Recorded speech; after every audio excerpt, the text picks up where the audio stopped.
খবর বন্ধুরা, আশা করি তোমরা সবাই খুব ভালো আছো। আমি আবার ফিরে এলাম আরেকটা নতুন ভিডিও নিয়ে। এই ভিডিওটা একটু অন্যরকম হতে চলেছে, তাহলে বেশি কথা না বাড়িয়ে ভিডিওটা শুরু করছি। তোমরা দেখছো ভীষণ ক্যালকাটা ইউটিউব চ্যানেল। আমি শুভঙ্কর। আমার চ্যানেলের নতুন ভিডিওতে তোমাদের সবাইকে স্বাগত জানাই। অনেক দিন হয়ে গেল সেইভাবে কোথাও ঘুরতে যাওয়া হয়নি। কাজের সূত্রে এদিক ওদিক গেলেও সেইভাবে কিছুটা সময় কাটানোর জন্য যে কোথাও যাব সেই রকম কোথাও যাওয়া হয়নি। আমার জেঠিমা বলছিল অনেক দিন ধরে কাছে পিঠে কোথাও ঘুরতে যাবে, তাই হঠাৎ করে বেরিয়ে পড়লাম একটা নতুন জায়গায় যাওয়ার জন্য। জায়গাটা নতুন না হলেও কিন্তু অনেক দিন পর এইখানে ঘুরতে যাচ্ছি, বেশ ভালো লাগছে। চারিদিকটা বেশ ফাঁকা, অতটা ভিড়ভাড়টাও নেই। তাছাড়া এই জায়গাটা বেশ সুন্দর, দুধারে অনেক গাছগাছালিতে ভর্তি, যেটা আমাদের কলকাতা শহরে দেখাই যায় না। আর এই জায়গাটা পুরোটা ফাঁকা রাস্তা, কোথাও একটা লোক নেই, ফাঁকা রাস্তা, দেখতেও খুব সুন্দর লাগছে। এই জায়গাটা একদম ফাঁকা, যেমন কলকাতা শহরে খুব ভিড় হয়, এখানটা সেটা নেই। ওই জায়গার কাছেই আমরা চলে এসেছি। এইটা হচ্ছে বাস স্ট্যান্ড, এটা হচ্ছে 75 নম্বর বাস স্ট্যান্ড।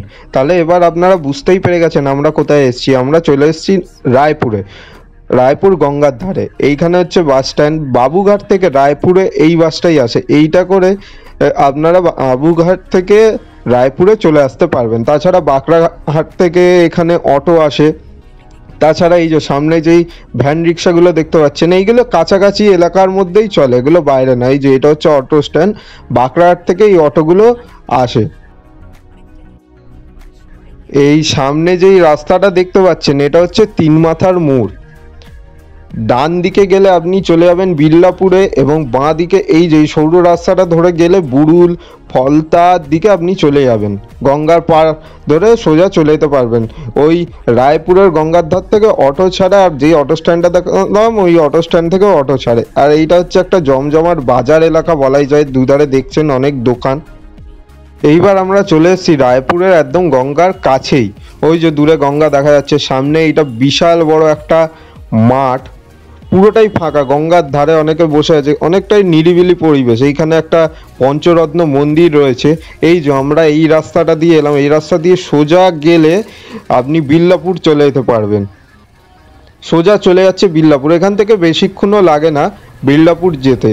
অনেকে এখান থেকে হেঁটেও যাওয়া আসা করে। আর এইখানে কিছু তেলে ভাজার দোকান আছে, বড় দোকান না হলে ছোটোখাটো বেশ কয়েকটা খাবার দোকান আছে। এই যেখানটা তেলে ভাজা অর্থাৎ জিলিপি কটকটি এগুলোর দোকান আছে। এখানে একটা চায়ের দোকান রয়েছে ছোটো মতো। আর এই দিকের রাস্তাটা সোজা চলে যাচ্ছে আপনার ফলতা বুড়ুলের দিকে। এই দিকে একটা রামকৃষ্ণ আশ্রমও আছে যেটুকু জানতে পারলাম, ওই দিকটা যাওয়া হয়নি, পরের বার আপনাদের দেখাবো। এইটা হলো মাঠটা, আমরা এখন এই মাঠেই দাঁড়িয়ে আছি। এই যে উপরে এই জায়গাটা বাইক স্ট্যান্ড, আর যারা গাড়ি নিয়ে আসে তাদের গাড়ি রাখার জায়গা। এখানে কোনো পার্কিং ফি দিতে হয় না। এইটা হলো মাঠ, এখানে বিভিন্ন সময় বিভিন্ন অনুষ্ঠান হয়, যেমন দোল পূর্ণিমার আগে ফাল্গুন মাসের অনুষ্ঠানটা হয়। তাছাড়া চৈত্র সংক্রান্তির অনুষ্ঠান হয়, চড়ক মেলা বসে, এখানটা চড়ক গাছ ওঠে। আর এখানে ছোটোখাটো কয়েকটা দোকানও রয়েছে। আর এই গঙ্গার পাড়টা বেশ দারুণ লাগছে, তখন সবে সূর্যটা ডুবেছে, বেশ সুন্দর লাগছে দেখতে এই পরিবেশটা। এই যে এইখানটায় কিছুদিনের মধ্যেই চড়কের মেলা শুরু হবে, এখানে একটা চড়ক গাছ পোতা হবে।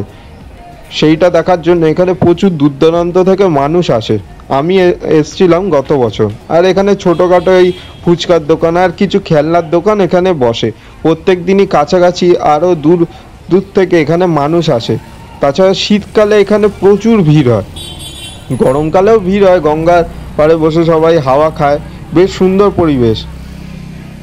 আর তাছাড়া বললাম এখানে কয়েকটা দোকান বসেছে, সেই দোকানগুলো আপনারা দেখতে পাচ্ছেন, বাচ্চাদের বিভিন্ন খেলার দোকান। এই দোকানগুলো দেখে আমার ছোটোবেলাকার কথা মনে পড়ে যাচ্ছিল, কারণ যখন ছোটোবেলায় মেলায় যেতাম এই সমস্ত জিনিসগুলো মেলাতে বিক্রি হতো, আর কেনার জন্য খুব বায়না করতাম। এখনও এই জিনিসগুলো দেখে বেশ লোভ লাগছে, মানে কিনতে ইচ্ছা হচ্ছে, কিন্তু আর কিনিনি। এখানে অনেক ধরনের ছোট ছোট খেলনা রয়েছে যেগুলো আমাদের ছোটোবেলাতেও ছিল না, যেগুলো এখন রয়েছে।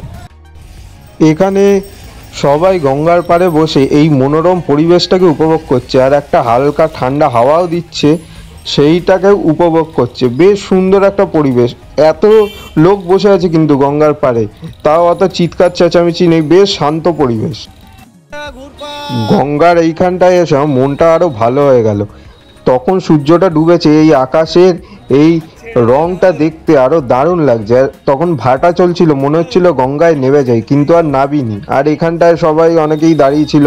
এখানে নৌকো করে ঘোরানো হয়, 20 টাকায় আধ ঘন্টা ঘোরানো হবে। এই গঙ্গার এই চারিপাশটা ঘোরানো হবে। দূরে এই দুটো চিমনি দেখা যাচ্ছে, ওইটা হচ্ছে বজবজ তাপ বিদ্যুৎ কেন্দ্র। আর তাছাড়া এইদিকে বিল্লাপুরও আছে। এইখানটায় ভাটা চলছে বলে নদীটা একটু দূরে আছে, নাহলে এই সিঁড়িটাও ডুবে যায়। আর এইখানটায় নৌকা আছে, এই নৌকো করে ঘোরানো হবে বলে সবাই এখানে অপেক্ষা করছে। নৌকোটা ভর্তি হয়ে গেলেই তারপর ছাড়া হবে। রায়পুরের গঙ্গার ধারে এইরকম একটা খুব সুন্দর পঞ্চরত্ন মন্দির রয়েছে, যেখানে রিনোভেশনের কাজ চলছে। আমি 2 বছর ধরেই দেখছি এখানে কাজ চলছে এই মন্দিরটা। এই মন্দিরে রয়েছে মা রক্ষাকালী, মহাদেব এবং মা গঙ্গার মূর্তি। এখানে শিবলিঙ্গ রয়েছে, মহাদেবের আদার্স কোনো মূর্তি নেই, এখানে শিবলিঙ্গ রয়েছে। কিছুদিন আগে এখানে মা গঙ্গা পুজো এবং 225তম বর্ষে স্বদেশী মেলা হয়ে গেল। এই মন্দিরের ওপর রয়েছে একটা নটরাজের মূর্তি, ভালোভাবে দেখলে বুঝতে পারবেন। এইটা হলো মন্দিরের প্রবেশের গেট। এই গেট দিয়ে এইবার মন্দিরের ভেতর প্রবেশ করব। এই মন্দিরের সামনে রয়েছে বিশাল বড় একটা নাট মন্দির। যখন এখানে পুজো হয় তখন এই নাট মন্দিরটাতে ভক্তরা ভরে যায়। এখানে পা ফেলার জায়গা থাকে না। আর একটা এইটা হচ্ছে সামনে বলি দেওয়ার জায়গা, এটাকে বাঁধিয়ে রেখেছে এইভাবে। আর সামনে রয়েছে মন্দিরটা, যেখানে মূর্তিগুলো রয়েছে। এইবার আমি ঘুরে ঘুরে দেখাবো। সামনে এই নাট মন্দিরটা এতটাই বড়, এইখানে পুজোর সময় পা ফেলার জায়গা থাকে না। প্রচুর দূর দূরান্ত থেকে মানুষ আসে, মানে ভক্তরা আসে এই মন্দিরে। যেমন আমরা ঠাকুরপুকুর থেকে গেছিলাম। এইখানে নীল পুজো, গঙ্গা পুজো, শিবরাত্রি উপলক্ষে এখানে ভিড় জমে। তাছাড়া স্বদেশী মেলা দেখার জন্য এখানে প্রচুর দূর দূরান্ত থেকে, এমনকি গঙ্গা পার করেও এইখানে আসে। মন্দিরের ওপরের দিকে কারুকার্যগুলো আপনাকে মুগ্ধ করবে বলাই যায়। খুব সুন্দরভাবে গ্রিলে এবং দেয়ালে কারুকার্যগুলো করা আছে, বেশ সুন্দর লাগছে দেখতে। মন্দিরটার আরও শোভা বাড়িয়ে তুলেছে এই কারুকার্যগুলো, যেটা দেখতে খুব সুন্দর লাগছে। হাতের কাজ এত সুন্দর, আর এইখানে এত সুন্দরভাবে ফুটিয়ে তুলেছে, যেটা সত্যি অপূর্ব। এই মন্দিরে প্রথমেই যেই মূর্তিটা আপনাদের চোখে পড়বে সেটা হলো রক্ষাকালীর মূর্তি। এই যে এখানে দেখতে পাচ্ছেন, এটা হলো রক্ষাকালীর মূর্তি। মন্দিরে একদম শুরুতেই রয়েছে এই মূর্তিটা। তাছাড়া তার পাশেই রয়েছে শিবলিঙ্গ, যেখানে শিবরাত্রি এবং নীল পুজো উপলক্ষে খুব ভিড় জমে। দূর দূরান্ত থেকে ভক্তরা আসে বাবার মাথায় জল ঢালার জন্য। তার ঠিক পাশেই রয়েছে মা গঙ্গার মূর্তি। চৈত্র সংক্রান্তিতে এখানে মা গঙ্গার পুজো হয়ে থাকে। এখানে ভোগের খরচ হচ্ছে 521 টাকা। সকালে এসে ব্রাহ্মণের সাথে যোগাযোগ করলে আপনার ভোগের ব্যবস্থা হয়ে যাবে। এই যে এখানে লেখা আছে মায়ের দুপুরের ভোগের খরচ 521 টাকা। কিছুদিন আগেই অর্থাৎ মকর সংক্রান্তিতে এখানে মেলাটা হয়ে গেছে। আপনাদের আগেই বললাম, সামনের ওই মাঠেই মেলাটা বসেছিল। 225তম বর্ষে পদার্পণ করেছিল এই বছরের ঐতিহ্যবাহী রায়পুর স্বদেশী মেলা। এই মেলার নাম স্বদেশী মেলা হবার কারণ হচ্ছে স্বাধীনতা আন্দোলনের সময় গঙ্গার ওপার থেকে এইখানে 2জন বিপ্লবী এসে লুকিয়েছিল। তখন এইখানে এই গঙ্গা মাতার পুজো এবং মেলা বসেছিল। সেই থেকে এই মেলার নাম হয়ে যায় স্বদেশী মেলা। এইখানে আর একটা কথা আপনাদের জানিয়ে দিই, এখানে কিছু কাঠের দোকান আছে, মানে ফার্নিচারের দোকান আছে। এখানে বিভিন্ন ধরনের আসবাবপত্র তৈরি হয়। এখানে খুব কম খরচে আসবাবপত্র তৈরি করে দেয়। অনেক দূর দূরান্ত থেকে মানুষ আছে এখান থেকে এইসব জিনিস কিনে নিয়ে যাওয়ার জন্য। আপনাদের কারোর যদি দরকার লাগে তাহলে আপনারা এসে এখানে যোগাযোগ করতে পারেন। ভিডিওটা কেমন লাগলো অবশ্যই কমেন্ট বক্সে কমেন্ট করে জানিও।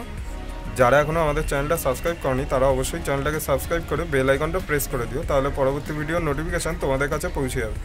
দেখা হচ্ছে পরবর্তী কোনো ভিডিওতে। ভালো থেকো সবাই।